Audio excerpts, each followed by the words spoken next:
And welcome to the Brain Dump. Once again, this is where we study the psychology of success. Are you ready to go into your mind, tear out all those bad habits, all of that self-defeating, limiting beliefs, and replace that with something better? Well, you're in the right place. Let's get to it. I'm your host, Anthony Vicino, and I'm joined today, as always, by the one, the only, Austin Linney. How you doing, Austin? I'm good. I'm pissed off. We're going to talk about myself. We're going to talk about myself today. I'm going to put myself on the stake. I've decided. Yeah, dude. People at home, dear listeners, just know Austin is fired up. He's had a rough go of it today, and he's ready to drop some bombs. Today, we're going to be talking about expectations. Now, if you have followed any of my content, you will know that I really believe firmly that the majority of our discontent as humans exists because we have expectations, and those are not always in alignment with reality. And when that happens, we become very frustrated. And if we could find a way, if we could live in a world of zero expectations, then you would never be upset, right? But that's pretty hard to do because we're humans. So, Austin, you suffered today some pretty, I would say, a big difference between reality and your expectations, and it's left you feeling fired up. So let's dive into it. Well, it's funny that you say that because the question is, because ultimately what changed my life was extreme ownership, right? And so you can spend what I did in my better part of my 20s blaming everybody else. But I choose to understand that the reason that I feel the way I feel right now is because I had already I'm a visionary. And so in my mind, when I step on a piece of property or I have a project in my mind, I've already mapped out who's going to work on the project, how we're going to execute it. And so I go into this deep, thoughtful process of creating this vision. And that's why people love to work with me. Now, that is a blessing and a curse. Like an engineer that's walking into a multifamily, looks straight at the numbers, doesn't even need to see the property. And it opens my heart up to be torn apart very heavily. And so I'd be curious what you say as a visionary, how you combat yourself against that, because I truly believe one of the greatest quotes I've ever heard is Kyle Cease. He says, I truly believe that you've never had your heart broken. I believe that somebody broke your expectations. And by breaking your expectations, they got closer to your heart. That's powerful. I've never heard that before. I like that. Somebody broke your expectations. And yeah, it ties right back to this idea of extreme ownership and like what we project onto the people around us or the outcomes that we expect around us. When you walk onto a property for the first time, I don't have this issue in the same way when I walk onto a property or like a business engagement because I'm very detached emotionally from outcomes. And I focus, or at least I try to, and I say this, but I'm human, so I fail at this all the time. But I try to remain focused on the process leading up to that and not getting tied up into like the what ifs and what could be's, because that's a breeding ground for discontent. But you mentioned something before about the extreme ownership and how you can blame other people, but at the end of the day, it's not going to change anything. It's not going to change the circumstance. It's not going to change their behavior, and it's not going to change how you feel. Mm-hmm. And so let's dive into your particular scenario right here and kind of like lay the groundwork, explain a little bit about what happened so we can unpack it a little bit and see like what could we change? What could we look at differently? Sure. So we got a call. I got a call Sunday night. I had a full day on Monday. My buddy said, listen, I got a hot lead on a deal. It's one of those things that you dream about, legacy project, undervalued, the whole nine. He said, can you be there on Monday at 1:00? I was like, dude, I got like 9 coaching calls. He's like, just be there. So I taking coaching calls while I'm driving. We get down there and we step onto this. He gives me this text. It's way better than we thought. And that's when I started going into holy crap mode. And I'm like, yes. And not to mention it's in the most desirable location in all of Texas. It was a 16 cabin, 35 RV slot with 20 acres. And the owner wanted to get out. It was owner financing. The way we penciled out the numbers with the P&Ls that we got, it looked like an amazing deal. There was a lot of value add for us, plus what I do in the Airbnb space. So I can see how there's multiple avenues where we could add tons of value to every square foot of the property. And long story short, A wholesaler had the exclusion on it, so they control the deal. And we heard that a company was flying down from California to look at the deal as well. And so when we penciled it out, all the numbers made sense with what we were going to add as well. And so we went ahead and signed the contract in like 24 hours to purchase it, which we would close today on Friday. And so everything on the surface looked, I mean, we even did a little due diligence ourselves. Everything looked amazing the way that it was structured. So you said something in there I really want to tie into is you used the words, it's the legacy project, right? And that makes it even harder because it's not just you're already walking into the deal from the word go, and you're thinking, okay, this is something that's going to leave some big impact. It's going to play into the bigger vision that I have for myself and for my life. And so already the expectations have been elevated, right? Mm-hmm. So now you're seeing things maybe not rose tinted glasses, but you're already seeing the possibilities and you're feeling that. And so what ended up happening with that deal? And like, did it get pulled out from under you? Like, what did you guys decide to walk away, or what's happened now? So long story short, we dug through the tax records and then we looked at their tax returns. Like, we've got that deep. And when we got them sent over and we found out what the owner paid for the property 5 years ago, and we feel like the P&Ls were fudged a little bit, like the net operating cost that were coming in. So here's the kicker. We could still easily buy the property. We could still easily do what we want to do and create the cash flow that we wanted. But as my buddy said, he goes, he said he basically didn't sleep last night because he was fighting his own emotional demons because he wanted the property so bad. But he know the moment that he closed on that property, he would basically be lighting 200K on fire. And he's not going to do that. So we found out that the wholesaler's exclusive contract runs out February 4th. So he has a direct line to the owner, and he's going to go try to cut the middleman out of the deal to get it at a price. They're still going to make a ton of money, but the greedy wholesaler is probably not going to get what I would venture to guess would probably be north of 400K, maybe 500K.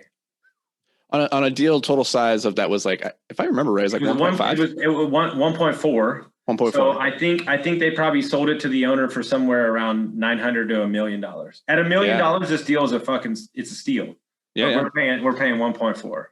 It's incredible though, you know, despite all that, you guys, you're attached to this, you see the legacy project, you want this really badly, but your partner is a disciplined investor and says, hey, I'm not going to spend more than, you know, what's prudent here. So, and I think there's a really valuable lesson there, which is even when you're going through that emotional turmoil, I think a lot of investors, a lot of business people would talk themselves into it and be like, you know, it's close enough. It's not that bad. The deal's really good. And they would walk themselves up to that asking price rather than staying diligent and, you know, owning that, hey, you're probably going to lose the deal. Like, best case scenario is wholesaler gets kicked out of the picture. You go back to the seller, you get the deal back under contract. Best case scenario, you get the thing, but more than likely it's probably not going to pan out that way. And you have to write it off as dead at this point. Right. You know, and then if it comes back around, then you're only swimming in gold at that point. You know what's interesting, and you'll love this tie through is amazing. Him and I both in the last 3 months have been studying the Stoic philosophy, and we've incorporated it into our investing. Neutral thinking, and we live by this. And we both have been looking for this type of deal for 1.5 years. So that's why and he already came up with the logo. I mean, everything. Like, I've told people, I had meetings to get it up and running right away. And I thought to myself, this one thought: now we are 100% prepared when the next property comes around and is the right deal to put the plan in action within a day, opposed to me scrambling and everything, because now we have everything available. I have the team ready, and so on and so on. And so you have to understand that you make money on the buy, you don't make money on the sell. And if you get your emotions involved in a deal, then you are going to be kicking yourself because you've hamstrung yourself by having access to capital on future deals. Because I live by the creed that every deal is the next best deal of your life. This is the idea. You either win or you learn, right? And if you walked away from this deal and you didn't win it, and you walked away and you didn't learn anything, then it was a complete failure. It was a complete waste of time. And you have every right to be upset and frustrated with yourself because you didn't dig for the nugget of, growth that's obviously there. And you're looking at this from the right perspective, which is, hey, I'm better situated for the next deal. And now you've learned, like, hey, this wholesaler, I'm not going to work with that guy in the future. Just cut that right out. No, don't get burned by him again. If anybody else comes to you and says, hey, have you worked with that guy before? You can save them too. So like there's some education that has been earned there through the school of hard knocks. And then also, hey, that your due diligence parameters, they work, they catch stuff. Often when we do our due diligence, we don't catch anything. Like everything comes back clean. And we're like, oh yeah, it was cool. Perfect. But when you do catch something, like it shows that the system actually is doing something. I think a lot of people, they start to cut corners after a while because they're like, oh yeah, I've walked 1,000 properties. I've seen 1,000 of them. I'm sure this is fine. It's close enough. And that's where you can get really burned. They maybe didn't do the plumbing check that they should have done, or they didn't do the tax record check like you guys didn't go that one layer deeper. So there's a lot of learning. Right? On a reflection point of view, as we're saying this and the things are coming out, and I thought about this as I was driving from it. My reflection in this whole matter, and this is why I'm amazed at my mindset and where I am emotionally and physically, who I am today. My mindset is thinking to myself, wow, we sure as fuck have come a long way.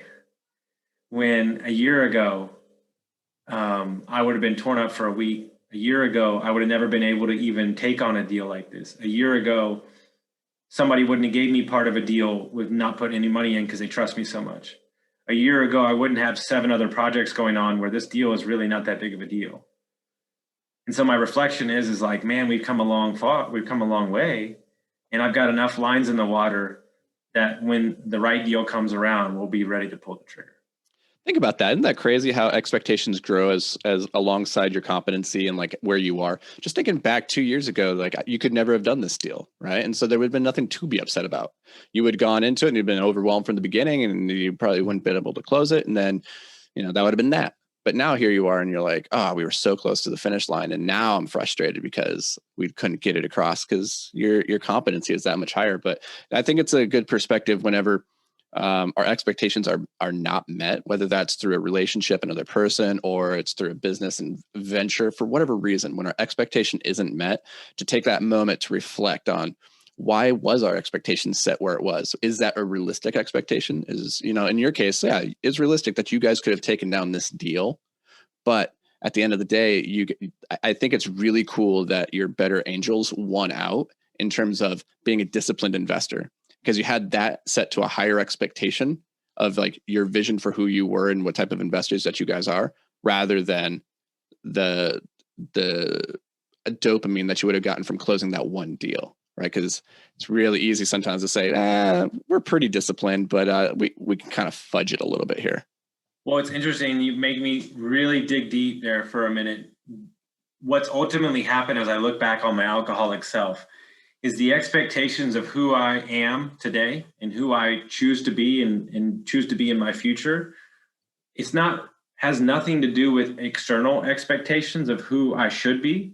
It's the internal expectations of who I know I am in my soul and heart that allows me to stay above the fray because I think more of myself. Yeah, one of my favorite phrases is that self-esteem is the reputation that you have with yourself. And it's takes a really long time to build reputation, whether that's external or internal. But I tell you, the one that you have with yourself, saying, I keep my promises, whether that's to myself or I have this expectation that I'm capable of pushing myself and growing and learning from this, whatever the thing is, that's the more meaningful metric, because you got to wake up every single day with yourself. And if you don't like what you look in the mirror, if you don't respect yourself, if you don't have a high reputation with yourself, then it doesn't matter what anybody else thinks about you, because you will always think that you're unworthy, that you suck, right? And so you got to start there first. But then that also sets you up for this frustration, right? Because you're like, I know I could do this. I know I could do this. I had this in me. What? Calling myself out. This is the actual reason I'm upset. I told too many people about the deal. That's my biggest expectations. Now, And because I was so amped up about it, and I finally pulled off something that I've been talking about for 5 years. And now I'm the kid at school who talked too much about the purple marble, and I don't have the purple marble. I don't think I get that reference, but I think I get the concept of it. I just made it up. Okay. I'm just making it up. There's no I was like, reference. is this some kind of like Aesop's fable that I'd never heard about? The story of the purple marble, the boy with the purple marble who didn't actually have the purple marble. Spoiler alert. Yeah, no, that's hard. You know, when you start talking about things and telling people, then you start to wrap up like, oh, now I need to go and wind this and tell them. This is why, you know, I've had failed businesses in the past. And one of the hardest things, and the thing that they don't tell you when you first start a business, is that it is really difficult to unwind a business. I've never been married, but I'm guessing it's the same thing when you're married and going through a divorce, which maybe you can speak to, is that everybody knows you as this thing. You're like, oh, I'm this business guy. And then when you're unwinding it for the next 6 months to a year to 2 years, people keep asking you about it. And you're like, yeah, no, it's dead. Yeah, I'm not that good. It didn't work out. And that's hard because you have to like keep ripping that Band-Aid off each and every time. We've been divorced almost a year, give or take, or basically separated, divorced. I just found out, remembered yesterday that I was on her car loan. Like I got a text message about it. Like, dude, you want to talk about unwind a 13-year marriage? Yeah. It's so hard. It's so hard. Yeah. And it's the same thing when you share your goals with people. I think there's a lot of value with sharing your goals. I always question when people are sharing their goals too publicly though. I'm like, what are you getting out of this? Are you getting the short-term boost of people then thinking, oh, your goal is to be a billionaire, like therefore people are associating with that, and then you got the dopamine, right? Or did you really want to be that, and you're telling people because you expect that external accountability? And that can be very powerful. If you say, hey, Austin, this year I'm going to publish a book, then every single day I need you to like be reaching out and be like, hey, how's that book coming along? And if at the end of that year I didn't do it, then you know I was just full of shit, and that it wasn't about the accountability. It was just I wanted to tell you that I was going to publish a book and then not actually follow through with it. So I always question people's motives for sharing their dreams and sharing their aspirations. And I don't know though if you, where do you fall in terms of like sharing the goals? I think you're pretty open and you like say, hey, I'm doing this thing, but if you could go back, would you keep this one closer to the vest? Yeah, 100%. I wouldn't have told anybody. Yeah.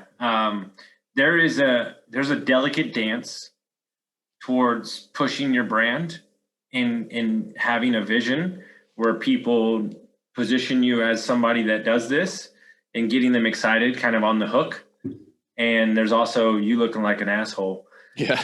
So here's the kicker.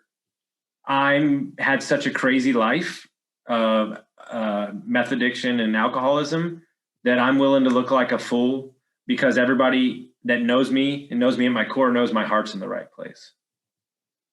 And so ultimately, like, you know, somebody was talking to me the other day that said, I've never met a fucking human being that's more vulnerable than you are. And so like we've become this society of where we're trying to show something or we're trying to portray, like, I'll be frank, I'm pissed, like really fucking mad, but I'm grown up and my mindset is wrapped around the long game and know that enough people love me. And I know there's a million more coming down the road. And that's the new version of me. That's fucking like makes me very happy. Like, because it's interesting, right? Not to go in a rabbit hole, but if you talk to recovery people and you talk to anybody that's working on their mindset, here's the kicker. We all have bad days. We all have bad hours. But what they're protecting against is the spiral. And so I'll have this conversation with you. I have a massage scheduled later this afternoon. I'll meditate and it'll be done. Old Austin, this would have lasted 6 weeks and I would have been drinking and I would have been pissed, whining and bitching.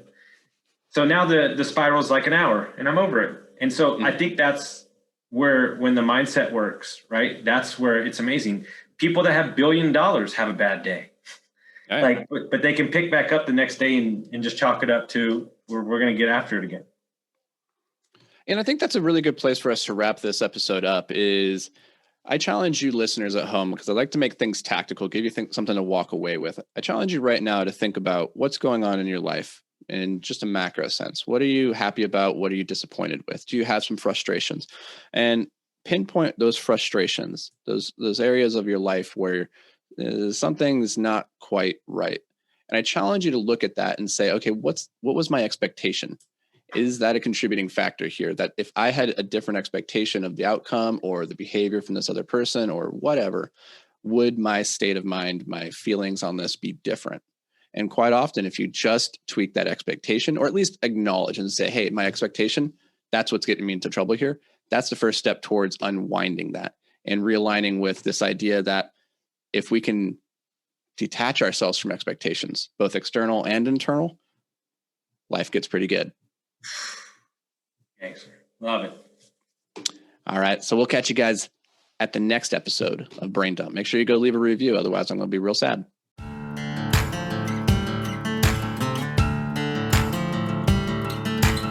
Thank you for listening to Construct Your Life with Austin Linney. If you enjoyed this episode, be sure to rate, review, subscribe, and pay it forward by sharing with a friend. Most importantly, take this opportunity to start constructing your life by taking immediate action on what you learned.